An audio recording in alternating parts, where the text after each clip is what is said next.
Hey guys, Gabe Suarez here from Suarez Tactics. So I want to talk today about something, a concept that we have. Basically, fortuitous outcomes reinforce bad tactics, or poorly chosen tactics, or poorly chosen techniques. In other words, if things go right by accident, not by your design, everybody thinks that this is the way to go, but maybe not, okay?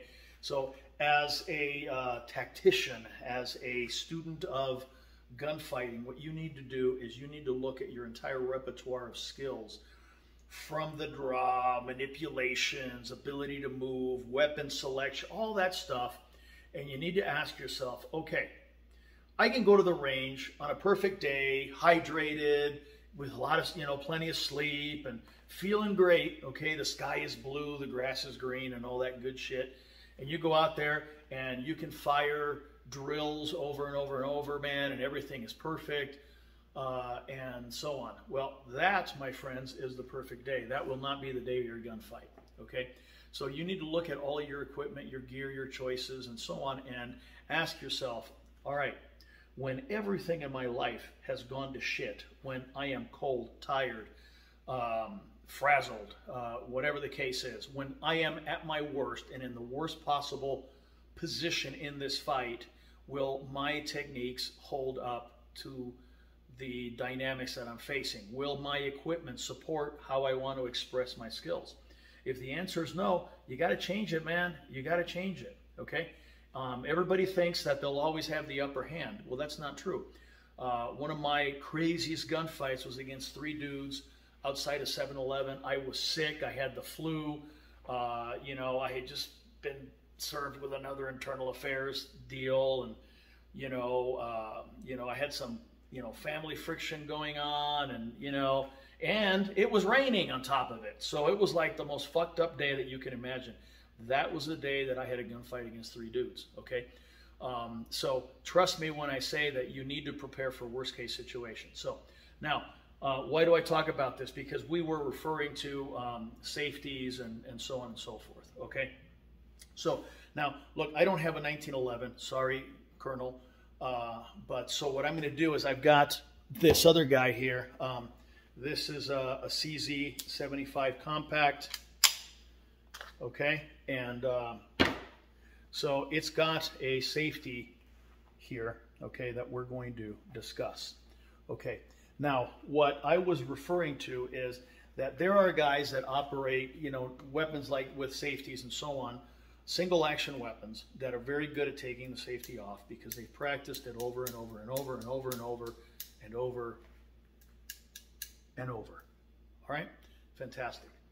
I equate it to, when I was doing the martial arts thing, okay, there's guys that were really good at spinning hook kicks, and they practiced them on the bag, and man, they were just amazing, okay, great.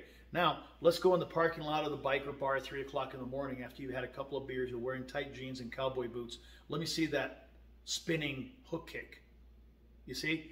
Okay, so certain things you can practice forever, but if they are not inherently robust, maybe they're not the best choice. Okay, now look, I don't want challenges to gunfights from 1911 people or something like this, but personally, I have seen in class people that have been carrying 1911 safety operated weapons, Browning high powers as well, all right, for a very, very long time, but they've carried and used them in artificial environments that were not as demanding as the drills we did in class.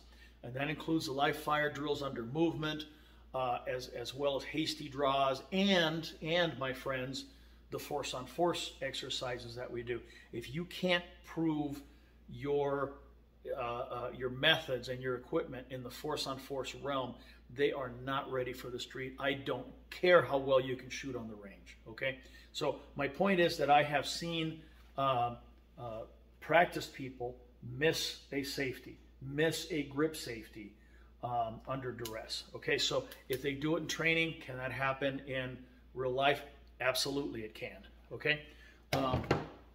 The other thing that I saw a lot of in the past was with weapons like the Beretta 92, or in this case, Smith & Wesson 5906. This one was a gift from the guys at Suarez International for my 60th birthday.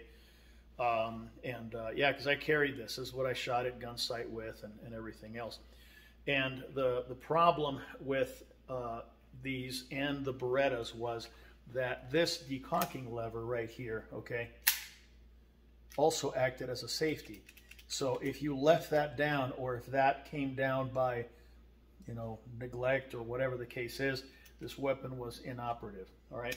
And so what happened is there were a lot of agencies that basically said, okay, no more guns with safeties, and that's how the SIG 226 became very popular, and so on. So anyway, what I'm telling you is this, okay? Check your equipment, and if there are things that can go wrong with them, even remotely, okay, Murphy's Law, consider replacing them or maybe changing your perspective on them, okay? That's all. You know, if you're not open-minded to do that, I don't know what to tell you. Now, you may do that and go, no, I think I'm cool. Fine, then you're cool. But you need to address that and make sure that you really are. Make sure that you've thought about that, all right? Now, what am I carrying? I'm carrying this guy right here, okay? This is a CZP-01. It's double action, single action, and it's got a deconker but no safety, okay? And I've been carrying this for about a year now, you know, I'm very happy with it. It's very accurate and so on. And you know, it's just as easy to carry as a Glock, just as easy to shoot as anything else. It's my preference. I'm not telling you guys got to go out and buy a CZ. I'm just telling you what I do, okay? Anyway, that's it. And oh, I know that some of you are going to ask.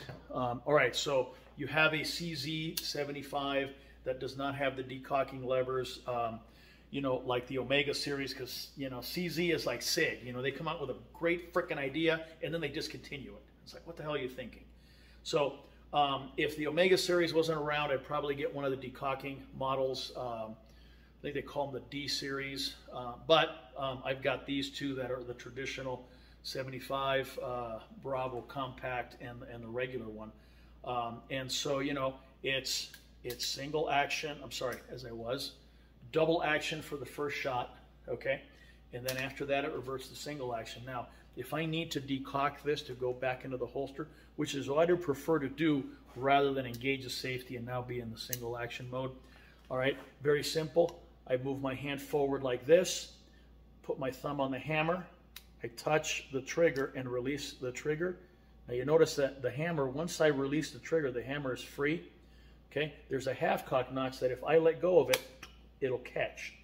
Okay, and I'm not saying to let go of it, but very simple. Move this hand forward here, release the trigger, and drop this back into half cock, and now you can go back in the holster. Okay, kind of a caveman way to do it, but you know what? You should be able to do it that way. Okay. Anyway, that's it, guys. Check your stuff. I mean, seriously, give it some thought. Is my equipment, is the way I carry, is it robust enough that under the worst fucking circumstances, I'm still going to be able to prevail? If so, carry on. But if not, change it. Okay? That's it. Gabe Suarez, Suarez Tactics. I'll see you out there.